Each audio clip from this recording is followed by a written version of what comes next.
Hi, welcome back to my channel. I'm introducing a new type of video format today, inspired by PowerPoint parties or presentation nights that you might have seen on TikTok. I'm giving myself a little break from drawing and presenting a random topic for you instead. So today, I present to you my personal ranking of One Piece arcs, from Romance Dawn to Wano. I'm doing this based on the anime, so I'm not including Egghead because it's not finished yet, and I'm also going to exclude the filler arcs that lead into the movies, just because. Now, before we start, let me reiterate, these are just my opinions. So with that, let's get into it. Number 42, coming in dead last, a popular least favorite, Long Ring Long Land. It gave us the most annoying character ever, and the worst part, when we thought it was finally over, Luffy had to go and start round 2. Number 41, Foxy's Return. I'm pretty sure I skipped this one. Number 40, Goat Island. I straight up don't remember this one. I know I watched it, I just don't remember anything that happens in it. Number 39, Ocean's Dream. I also forgot this one, so you know how much I liked it. Number 38, Spa Island. You know what? This is higher than the other Foxy arcs, because at least the Straw Hats got a vacation out of it. Number 37, Jaya. I don't remember anything that happened in this arc, except Blackbeard was in it, and Bellamy was introduced, and he wasn't even cool yet. But honestly, everything after this is stuff I actually like, so I'll stop being so negative. Number 36, Ice Hunter. I also almost forgot to include this, but at least it gave us the flag scene. Number 35, Rainbow Mist, or Ruluka Island. This one was a time travel one, which is always an interesting concept, but I remember being so lost. Number 34, the Post-Alabasta Collection. It's not super memorable as an arc, since these are basically 5 standalone episodes, but I like how it gave some of the crew members a chance to shine on their own. Number 33, Marine Rookies. Now, I didn't even realize this was filler until these guys never showed up again, so that's on me. Number 32, Syrup Village. This arc was actually pretty good. It gave us a crew member and a ship, but the whole Kuro thing felt really stupid. You know, for someone named Kuro of 1,000 Plans, the best idea he had was to pretend to be a butler to the nicest girl in the world for a few years, all to steal her money. Like, sure, Kyle was rich, but was this really a worthwhile investment? Number 31, Little Garden. The giants were cool, I guess. I don't have much else to say about this one though, but I think I'll appreciate it more when we get to the Elbaf arc. Number 30, Warship Island. This was the first filler arc. It's nothing terrible and nothing too exceptional, but I guess we see Luffy use his Voice of All Things ability for the first time here. Number 29, Whiskey Peak. It was the first island the Straw Hats went to on the Grand Line. It introduced Baroque works, and Zoro fought like the whole island. Number 28, Caesar Retrieval. The pet fruit was funnier than it needed to be. Number 27, Skypiea. This one gets too much hate, I think, but there's actually some really interesting lore stuff, and the only thing is it maybe went on for a bit too long. Number 26. This filler arc didn't really feel like a filler arc, honestly. It had a lot of funny moments, and I think this is the last filler arc in my ranking today. Number 25, Reverie. I love seeing characters from old arcs come back and meet each other, but this one left me very confused for a while there. Number 24, Baratie.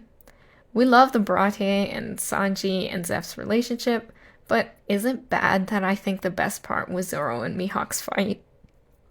Number 23, Orange Town.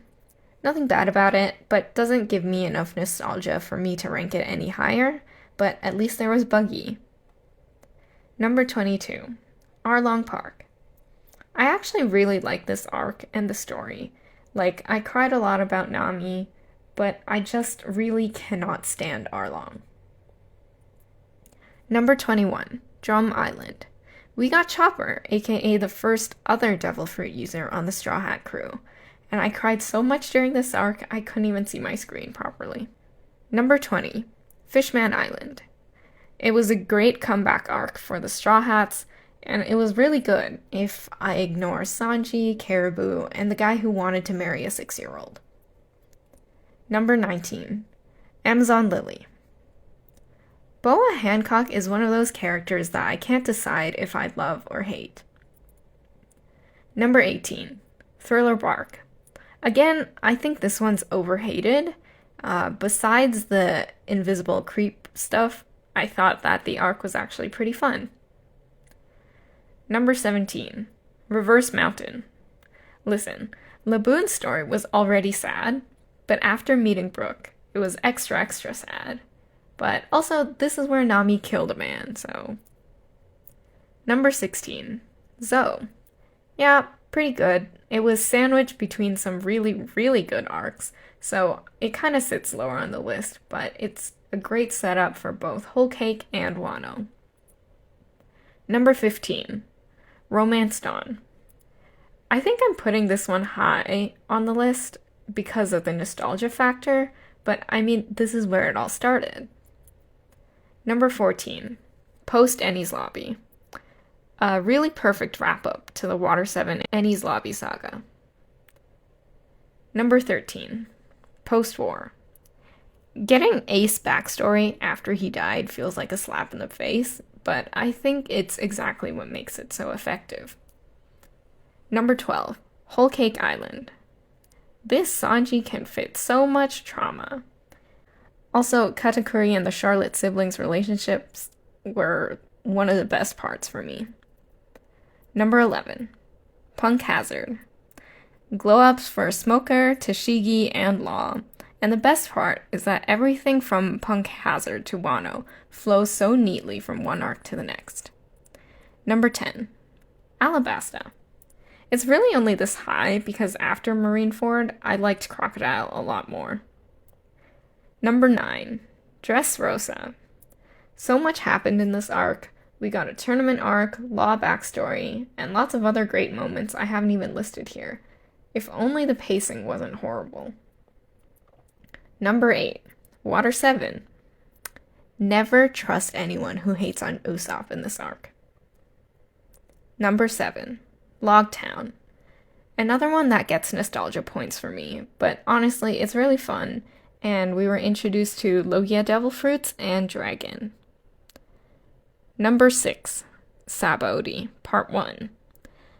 This is the halfway point, and we get introduced to my faves, the 11 Supernovas. Number 5, Return to Sabaody. So much fun to see the Straw Hats glow-ups, and it's not even like I was the one that waited 2 years, but I could feel the excitement of the crew getting to see each other again. Number 4, Marineford. On one hand, Ace died. On the other, this was a really beautiful, emotionally impactful story. Number 3, Enies Lobby. Another really emotionally heavy story. I feel like this one's pretty self-explanatory. Number 2, Impel Down. It gave us the most iconic lineup of characters, and like I said before, I love when characters from previous storylines are brought back. And last but not least, number 1. I don't know if it's just because it was the latest completed arc, but Wano was truly amazing. Almost all the events since entering the New World has been leading up to this story. It's got a stacked cast, the Akazai 9, the Tobiropo, Yamato, the Supernovas versus Big Mom and Kaido. It gave us an Oden backstory, which included more information than we've ever gotten about Gold Roger and the Roger Pirates, and the Void Century. And of course, it gave us 5th Gear Luffy. And there we have it, my ranking of 42 arcs in One Piece. If you like this video, subscribe and leave a comment on what other kinds of presentation topics you want to see. Thanks for watching. Bye.